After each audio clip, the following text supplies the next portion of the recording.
Real Claremore out at Jennifer Podowski's residence. She's got 20 acres of all kinds of different horticultural delights, and one area that we wanted to highlight today is her wildflower plots. Jennifer, welcome. Thank you. Thanks for being on Oklahoma Gardening. Sure. And this is kind of a really neat wildflower area that you can kind of tell us a little story about in the midst of the liatris blooming.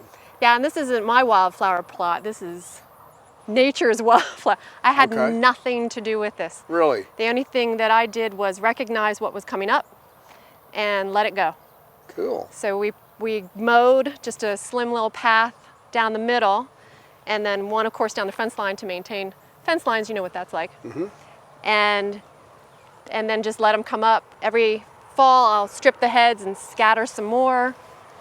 But this is nature. I had nothing to do with this.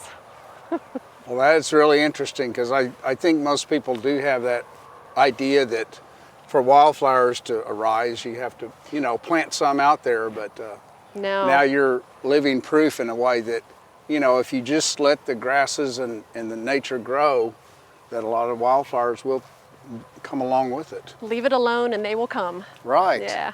And there's also some native grasses here too, which is a neat sign that, nature takes care of itself. Sure. So, do you know several of the different wildflowers that you got here? Well, there's a false indigo that was blooming earlier in the spring. Right. And I think we just learned that this one is slender mint. The type of slender mint. Slender mint. Yeah. And yarrow, of course, has come and gone. That's an early season. Right. And the coreopsis has come and gone. That's early season too. Walking down a little bit farther down the path is tall rosinweed.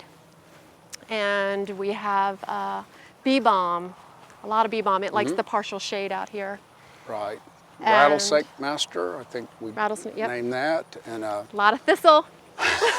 That's okay. Right. It's amazing how many butterflies and moths love thistle. It's exactly. Yeah. Some milkweed showing up, it looks like. Oh, we have the low white milkweed. I think it's the antelope milkweed. Yep, that comes and goes pretty quickly.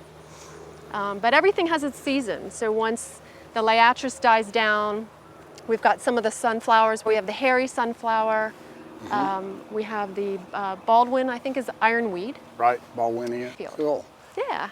Well, that's fun. It's great. fun just to stroll and to see what's new. And passion vine. There's a ton of passion vine. Oh, yeah. Here. So that's the tall rosinweed. And in front of this, there's a purple. Yeah. Right, and it looks like a petunia. Mm-hmm. Yep, right in there. And of course, up in the other areas, you've got some native Mexican hat.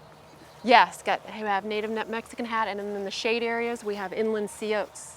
Yeah, nice stand of that. Huge clumps of inland sea oats. I love a good shade grass. You found and transplanted some verbena that's naturally.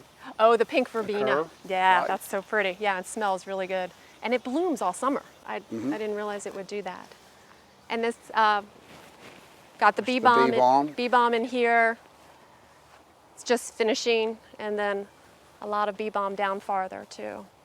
Right. That's what's amazing is that, I think we've mentioned maybe 10 or 15 varieties already. And of course they are native here, but just to let nature grow and to say, hey, this just came about on its own, that's pretty neat. And we do have to take it down in the fall. We brush hog in about late November. Okay. Or late October, early November. So brush hog everything down, and then we come back and mow over it with the mower, and that keeps all the sumac down and the trees down and gives space for the seeds to go in. Good. But that's all we do. And we've had a really fortunate rainy kind of spell and nice, decent spring this year too. So that's been a perfect year boon for that. Yep. And then the whole entrance are black-eyed Susans. Yeah. We saw those when we were coming in. Yeah, I've had to teach my husband how not to mow over them. A lot of black-eyed Susan. Yeah, that's great. Well, and it's nice to have the contours too and the trees that surround it rather than just being out in the bare open area. Yeah. Well, Jennifer, I appreciate you having us out. Sure. Thanks for coming out. Showing us off your wildflower plots. Happy to.